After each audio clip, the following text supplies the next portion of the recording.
So near my house is a forest. It looks small, and I've only been near it with the kids I knew in my block, as back then there was a tale or story of sorts that surrounds the place.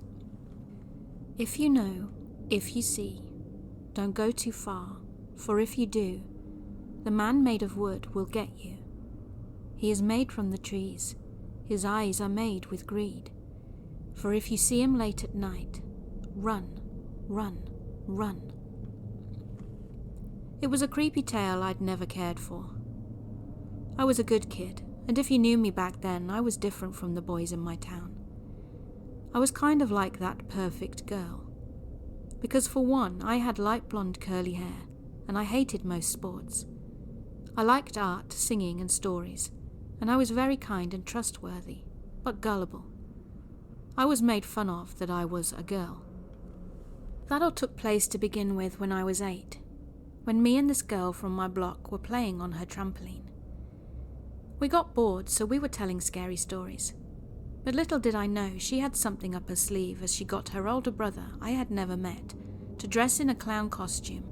So as she told me this story, she said, "I had an uncle that went to prison because he killed kids." Next to the trampoline there was a small alleyway where her brother ran out holding a butter knife. And back then I thought it was a real knife, so I ran. And he chased me and pretended to run after his sister, when I hid behind a wall and peered. And that's when I saw that he was standing over her with blood all over her shirt, which I later found out was fake. He looked up and chased after me, so I ran and hid behind a building, then ran to see an opening in the fence that connected to the forest. I crawled into the forest and ran behind a bush, waiting and listening for him, and I heard him run past. I peeked out and watched him looking into the forest. Then he ran off to find me, presumably. I looked around and walked deeper into the forest, and this was the first time that I had ever actually been in there. I made it to a clearing that had wood stumps placed like seats around a fire, so I sat down on one of them and sighed and wiped my forehead and looked around, wondering why all this had happened. Suddenly I heard the brother walking towards me, so I dove headfirst behind another bush and heard him pass by. I turned around and jumped in shock. And there, nestled into the bramble and bush, was a wooded man. He stood like a soldier to attention, and he was smiling. His eyes looking like they were staring at me, but also hollow, like its soul had been sucked out. I stood up, then I heard it. It was whispers at first, and they were nearly silent. Then they grew louder. The whispers were of children, then like a deep manly voice, and it said, "Hey little girl, it looks like you're not having fun." As soon as I heard that, I thought they were talking to someone else, but the whispers kept talking to me. My voice, and very scared, I said out loud, "Who's there?" I looked around, terrified. "Oh, you're a boy. Well, that's just as good. You want to play a game?" I looked around and asked, "Who is it? Where are you?" "Why, I'm right in front of you," the voice replied.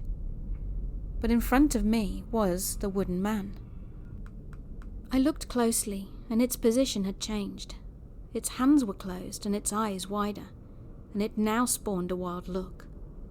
This made me terrified. "Well," the voice rang out with a hint of playfulness. I looked at the figure, then around me, and said quietly, "No thanks." Then the wind howled and I heard, "Too bad." Then suddenly the wooden man began shaking before it took a step, and I realized it wasn't made of wood. It was an actual man. "Haven't you heard of the tale?" I stood in fear as the man, painted to look like wood, walked closer, and suddenly the adrenaline of being able to run hit me again, and I bolted out of the clearing. There I saw the girl and her brother, and they were sitting on the wooden stools, bored, waiting for me. When they saw me, they froze, as they saw the man behind me, so I immediately hid behind the brother, who raised his butter knife. The man grabbed it off him with ease and pushed him to the ground. Then the man gave an unhinged smile. Before going to grab me, the girl and I rushed towards the opening of the fence, and the girl's brother bolted out with us. As we passed the clearing, we looked back, and the man stood still like a statue, still looking at us. We ran to our respective homes and told our parents, who called the police. So the police searched where we said the man was, but there was only the butter knife and a wooden statue of a man, standing like a soldier at attention. Now you wouldn't think this was true if it had only happened once when I was that age. But when I was 15 last year, I had forgotten what had happened all those years ago, and I went into the forest with one of my close friends, walking exactly to where the wooden stools were. I sat on the stool while my friend went to pee. Then I heard him scream and he came rushing into the clearing. Behind him was an enclosed shadow that came closer and with purpose. It was him. I don't know, but I recognized him, and I ran with my friend out of the forest. All the memories came flooding back into my mind, and the same thing happened with the police. They didn't find him, but I fear someday he won't be stopping by the fence. Next time a poor soul will cross him.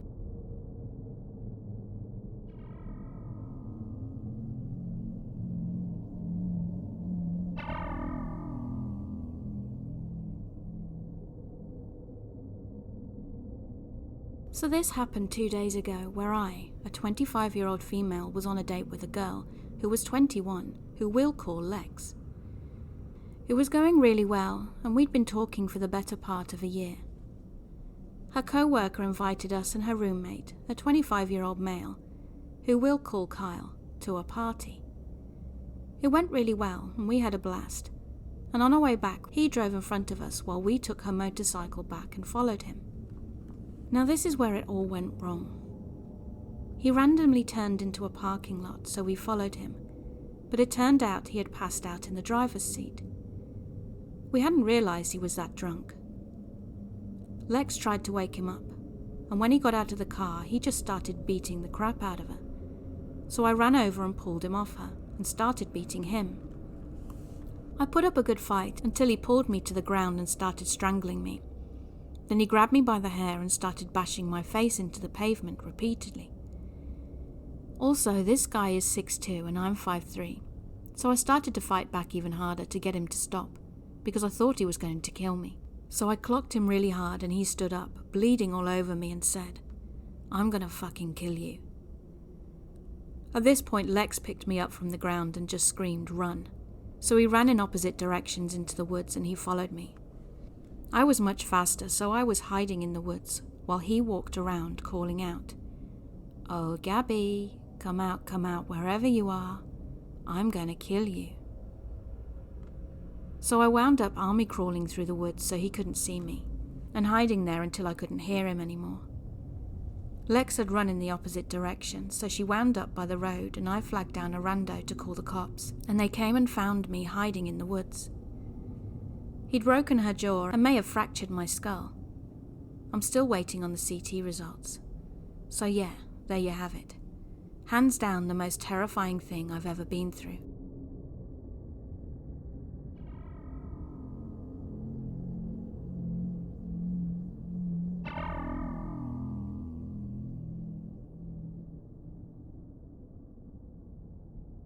This happened circa 1971 or 72, when my mother was about 14 or 15 years old.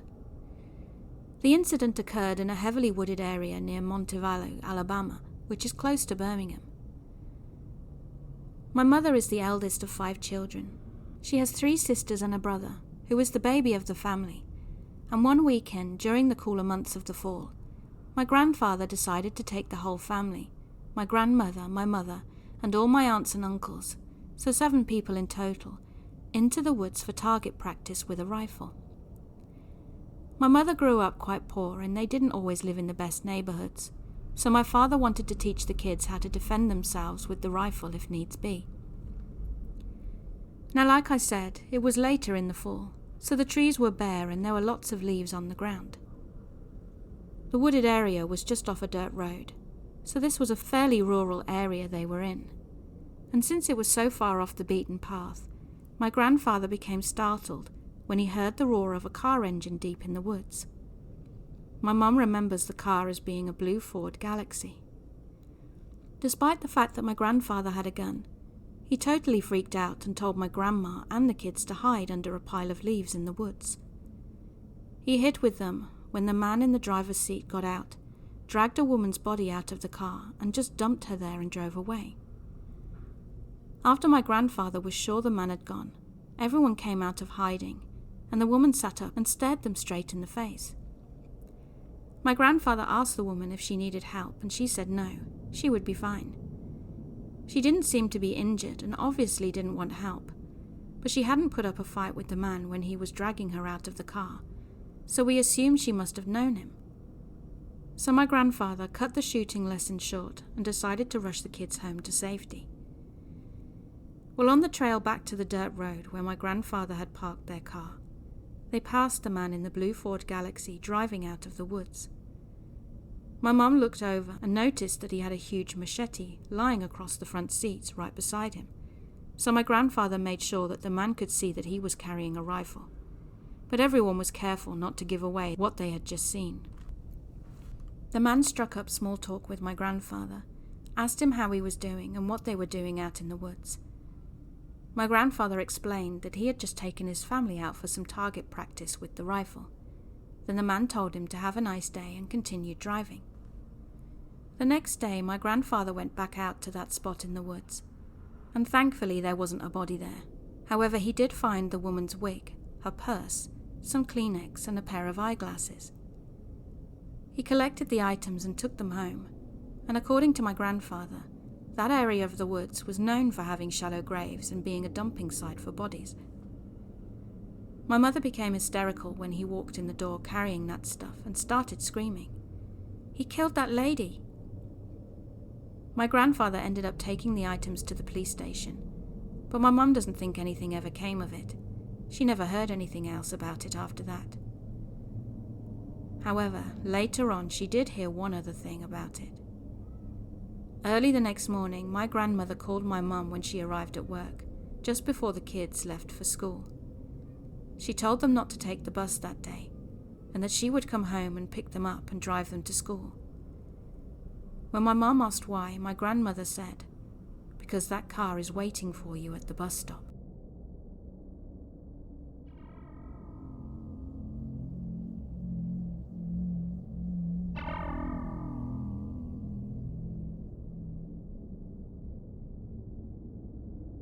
This may be a ramble of thoughts, but after recently stumbling on this sub, I finally felt a place I could offer something that my family and I experienced a few years ago that to this day gives me a shiver.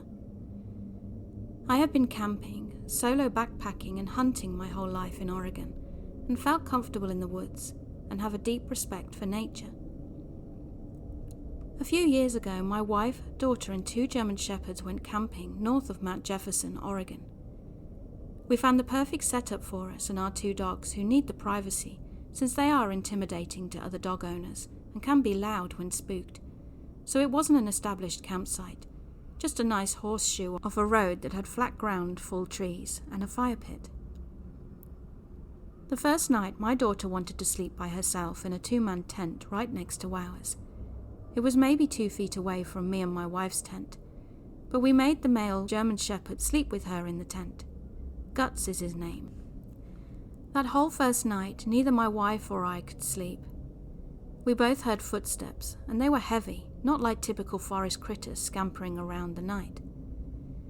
I was well armed because I was paranoid from reading recently before departing about a dad in California who was shot and killed in a tent next to his 2 infant daughters. Needless to say, both my wife and I had 2 pistols and my rifle with me, and the dogs are great at detection, and that is why I felt my daughter could sleep alone, because Guts is completely fearless, and nothing would lay a hand on her without a battle to the death. All in all, nothing but bad vibes and loud footsteps occurred that night, which I ultimately decided was deer or maybe some elk. The next morning we went for a walk down the road, and maybe 300 feet away saw the circle area in the photo, where I see an abandoned road where a rusted gate post, the gate was missing, was covered in vegetation. Something of blue colour caught my eye, and Guts immediately took off running down this abandoned road, my heart beginning to race, because I think it's another family camping like us, and he was going to get himself shot or scare some innocent people to death. So I chased after him as fast as I could, and the rest followed. He stopped after 20 feet into the road, with me yelling his name, but I have covered just enough distance to see that there was nobody there, but something was off about the sight. I yelled out to say hello, to ask if anyone was there and to apologize about the dog, but I got no response. But my curiosity got the best of me, and I had to see what the site conditions were. As I got closer, I knew something was wrong. It had all the necessities for a campsite, including a cooler, propane burner, tent, blankets, folding table. But every single item had been completely destroyed, smashed and torn from what appeared to be claw marks. We all walked around in circles, puzzled why anyone would leave all their camping gear behind, including an expensive tent. I figured that someone had left in a hurry, and the animals got to the rest as the only logical explanation. But still, a propane tank and cooler had been flattened by something, and it certainly wasn't snowpacked with tree coverage in that spot. As the afternoon rolled in, my daughter and I were playing ball at the campsite, and my wife went walking maybe 70 feet north to do her business.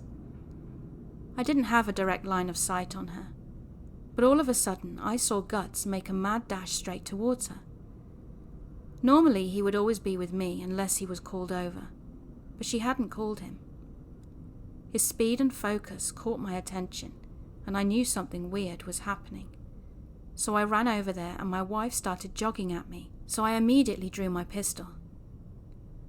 Guts had completely continued running in the forest another 100 feet before I called him and he stopped. My other dog Leah, who never misses the opportunity to be the pack leader, was not taking point. I have had her now for 7 years, and this was the first time in her life she refused to leave my daughter's side. She was full hair raised and attached to us at the hip. Again, any time we hike or play, Leah is up for bossing everything in her path, and paused to look to see where we are and continues. I asked my wife what had happened, and she said, "I was trying to pee, and all of a sudden I felt all my hairs raise as I knew someone was watching me. And then I saw Guts running towards me, and I just got up to move towards you guys." We spent 10 minutes looking for signs of anything and saw no trails, broken branches, nothing to point to what and where something went. We decided we were spending one more night since it was too late to pack up and drive home, but we would all be in the big tent together. Before we got to bed, I put a rope with a makeshift coin alarm around the perimeter of our campsite. I used a mint can and some coins and keys from our truck and zip-tied it so anything hitting the rope gave a little jingle. Very unsophisticated, but it put my wife at ease. As I went to tie my last corner off at a tree near our tent, our third mystery item unveiled itself. It looked like someone had done the same exact thing that I was doing, with a rope that was so old and brown I didn't see it at first. It was broken, and only a few pieces remained. But sure enough, it was tied at roughly the same height, 8 to 10 inches off the ground, and even had a few rusted washers on it.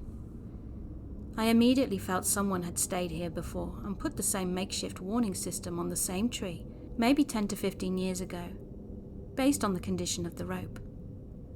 Perhaps my paranoia has now reached a new height, but I had to make sure the girls felt we were safe, and at the time the only thing I could think of was when the evening came around and I made them sit in the truck, and I fired a clip of my .45 into the dirt as a signal to whatever was out there that we were armed. I reassured the girls that anybody listening to that now knows we have 2 wolves and are armed, and we are too risky of a target so we can sleep safely. That night we heard no footsteps, and the dogs never perked up or barked. We left early the next morning, and fast forward to today, I watched the Amazon Missing 411 Hunted documentary, and I noticed the cluster smack dab close to where we camped that weekend, and a flood of dread rushed back to me as I thought of that mysterious abandoned campsite with the ripped tent and smashed cooler and cooktop. We have been camping since, and have enjoyed the beauty of the Northwest, but there was something there at that place that possibly took or harmed someone else less than 300 feet away from where we camped, and we all thank our lucky stars that Guts was doing his thing so well that afternoon. Guts is no longer with us. He has journeyed into the next phase, and there isn't a day that goes by that I don't think about him and how he saved us. He was a warrior, and his new brother Geronimo has his spirit.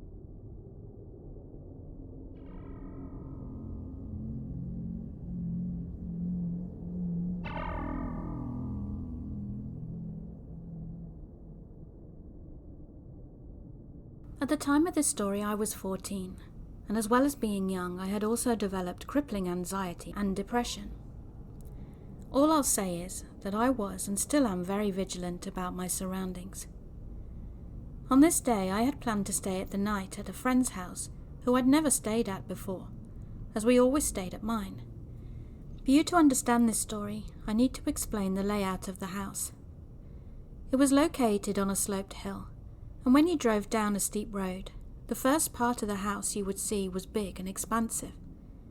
It looked like an old mansion. If you continued driving down, you would be met with two semi-separated buildings that were both small and run down. And when I say small, I mean one of them was just a bedroom, and the other was a bedroom and a small bathroom and kitchen. There were no doors inside, just a piece of cloth or bead curtain to separate the bathroom entrance from the kitchen. My friend's room was the bedroom, and her mum lived in the other section with the bathroom and kitchen. The landlord of the property lived in the main house, the big mansion, and it was located in the middle of the woods. And when I say that, I don't mean it lightly. All you could see was expansive Australian forest, and Australian rainforests are incredibly dense. If you tried to walk through, you would most likely receive some type of bite, whether that be a spider, ant, or a leech. So the first thing that happened was when my friend and I had walked into her mum's flat. I forgot why. I think we were either hungry or I was asking how to get reception, as there was none, and called out for her mum, but she was in the bathroom, and as we walked past a small window I heard, "Yeah?" in response, coming from outside. I turned to my friend and she looked at me in the same way, with complete confusion. If her mum was in the bathroom that was right in front of us, why did we hear a male voice coming from right outside? We brushed this off as to not scare ourselves and continued having fun in my friend's bedroom. Now for a little more context, the landlord used half of her room as storage and blocked off the back section of the room with a tall shelf and a divider. There was a huge glass sliding door at the front of her room, and in the blocked off back section there was another door, and you couldn't get to that door unless you squeezed through a section outside. Skipping forward a little to night time, and my friend and I had to go to the bathroom, so we slinked out of her room and walked to her mum's flat. Her mum was fast asleep, so we used the bathroom as quietly as possible. But as we were making the small walk back to my friend's room, we saw something out in the woods. A pair of eyes, and they were looking directly at us from behind a tree. We panicked and froze, and I pulled out my phone and took a photo before we sprinted back into her bedroom, immediately locking the glass door behind us and drawing the curtains. It's not a reach to say we were already freaking out. When we looked at the photo, and when I brightened the image, sure enough there was what looked to be a man staring at us from the dark woods. We were extremely scared, and I also called my mother, who was about an hour away, but she dismissed us. But sure, after that we were still scared, but it was still a little comforting. After a while we relaxed and chalked it up to our imagination playing tricks on us. So we pulled out my laptop and put on a movie. I forget which movie it was, but it was some cheesy rom-com. Maybe 20 to 30 minutes into the movie, we froze and paused it as we could hear footsteps. Footsteps crunching on the dry leaves right outside her room. We listened intently in horror as the footsteps moved through the tight alley that led to the back door. So we both moved slowly, standing on the bed to look over from the room divider. Our eyes were locked on the back door, and after a moment of complete silence, it turned. The doorknob wiggled slowly, then became faster. The door couldn't be opened as it was jammed against objects that were in storage, but then it suddenly stopped. No more noise. We were crying at this point, holding each other in our arms, trying to stay as quiet as possible. Then the footsteps slowly crunched the leaves in the opposite direction, back to the front of her room. We didn't hesitate now, and I reached for my phone to call the police.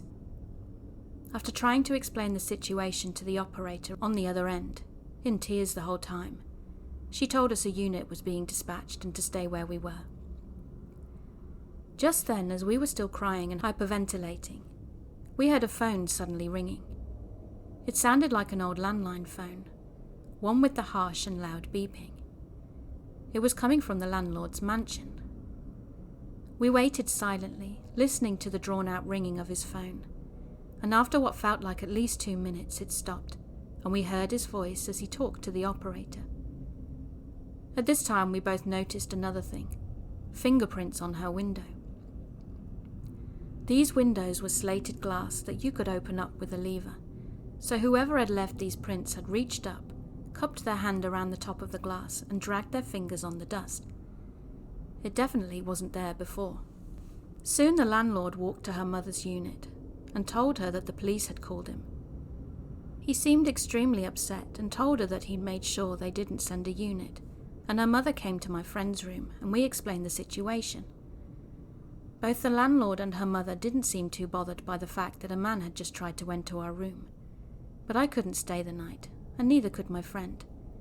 We were too scared to spend another minute there, in fact. So I called my mum and she came to get us, and it was 11 to 12 p.m. at night. We dropped my friend back the next day, and when we got there, her mother told us something that I don't think I can pass up as a coincidence. The night it happened, it was raining, and there was strong wind, but nothing strong enough to do what I'm about to tell you now. Next to her mother's unit, she had a pole that held beads and fairy lights, and during the night, right after my friend and I were picked up, it had been completely knocked down. Keep in mind this pole was literally embedded into the cement and tied to other items with zip ties, so there's no way that it could have been the wind. That pole was sturdy. I'm still unsure of an explanation to all of this. It may have been her landlord, but I'm not too sure. It could have also been her ex-stepfather, who was pretty insane. But either way, I don't ever want to encounter him again.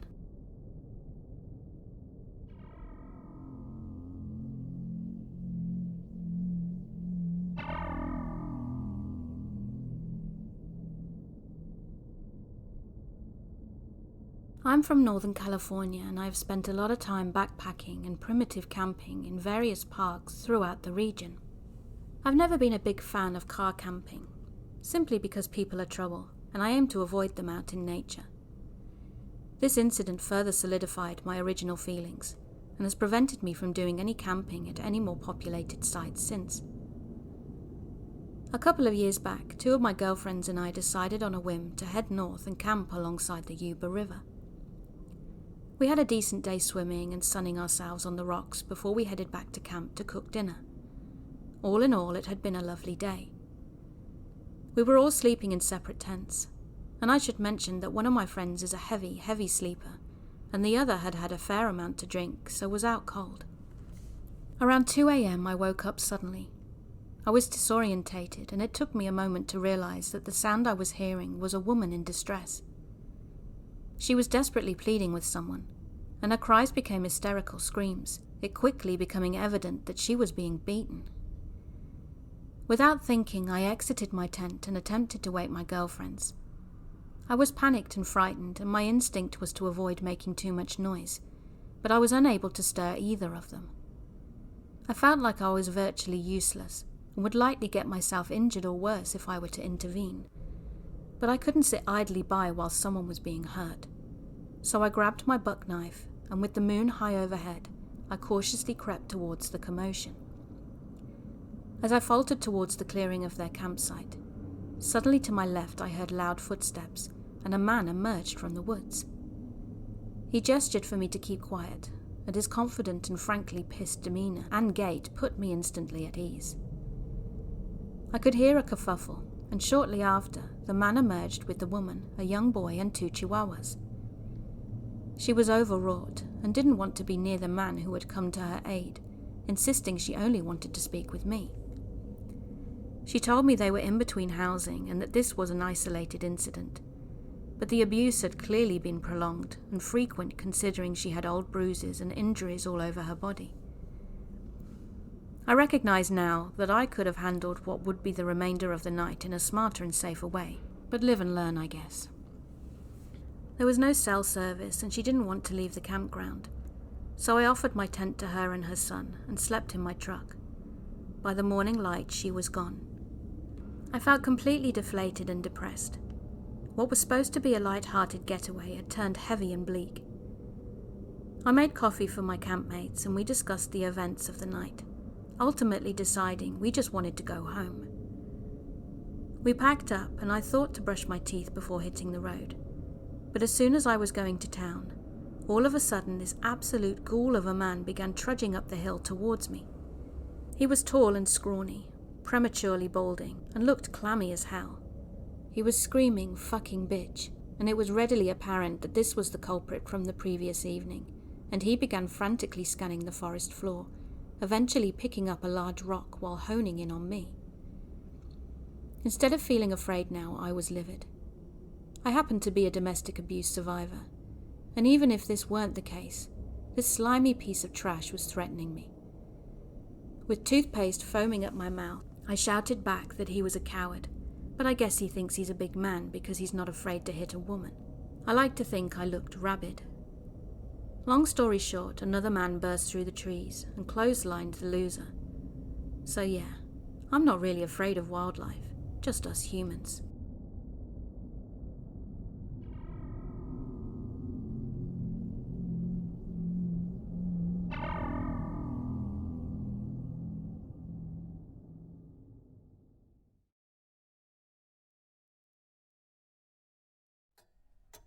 Hey guys, I hope you enjoyed the stories in this episode. Please let me know what your views are and hit that like and subscribe button. Until next time, keep being creepy.